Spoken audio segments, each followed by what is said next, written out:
ours are having a baby in June, and Henry is very, very big and very strong. He's pretty hard to walk as it is.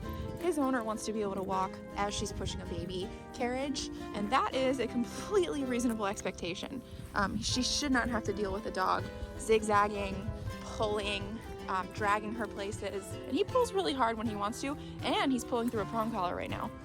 So we're gonna get this guy into a really good space where she can walk him even without a leash in heel, but also give him breaks, let him sniff, and be able to recall him back when needed. So it's really the best of both worlds. It's control when you need it, but freedom and fun too.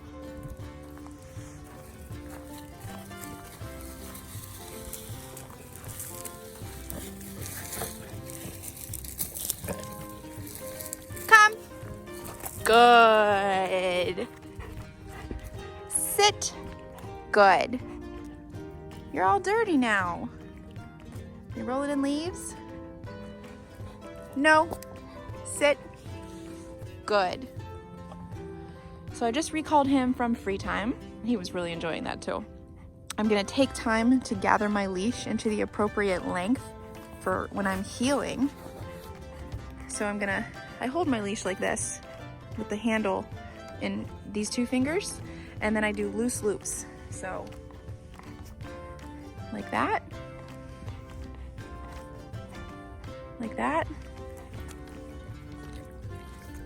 and like that. And so now I've got this nice leash length for heel position. Heel means walk at my left side at my pace, no tension in the leash, and he's eventually going to be learning to do this off leash as well. As you can see, the leash is nice and loose, okay? If the leash ever gets tense, it means he's out of position.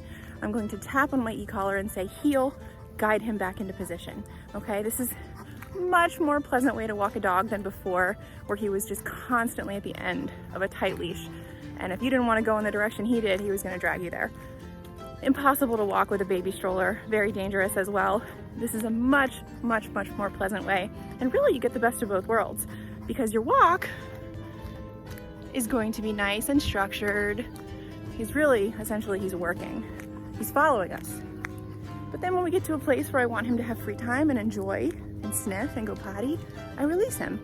And once he has the off-leash skills, I just recall him back. And he gets all the free time he wants, but it's safe and controlled. And I don't have to worry about him running away. I don't have to worry about him eating anything he shouldn't, because I have a way to stop that as well at a distance. And it's really just amazing.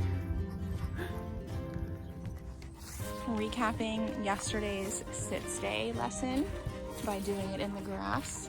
I know he wants to go sniff, because whenever I release him, he sniffs and goes and rolls in it. There's so many smells out here. Good boy. It's very important that you create clarity for the things that they're doing wrong, and then the position that you want them in.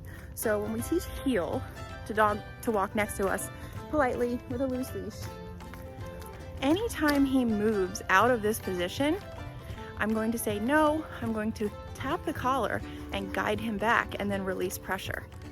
So he learns if he's in this position, he's getting praise. If he's not in this position, heel, button on, button off. Pressure's turning on. And it's at a very mild level. Most people can't even feel a 15. It's just enough to get his attention. And that's the problem with most people when they try to teach their dog, they can't even get their attention. They're focused on the outside world. That's why I love this tool. But it, more than anything else, provides clarity for the dog. Pressure off and praise when you're in this position, pressure on and guide back to this position, pressure off. Very, very clear. It doesn't get any clearer than that. This is our very first session on the leash, so will not be perfect. This is focused on teaching. So the more mistakes he makes and the more clarity I can provide in correcting, the better he's going to be. Heel. Good. And then I release when he's in that nice heel position. Good boy. He's never walked like this before in his life. It's always been at the end, pulling. So teaching him an entirely new way to walk, which is I want him by my side, slightly behind me, walking at my pace. He has to follow my leg. Because if he's not following my leg, if I make a turn, he's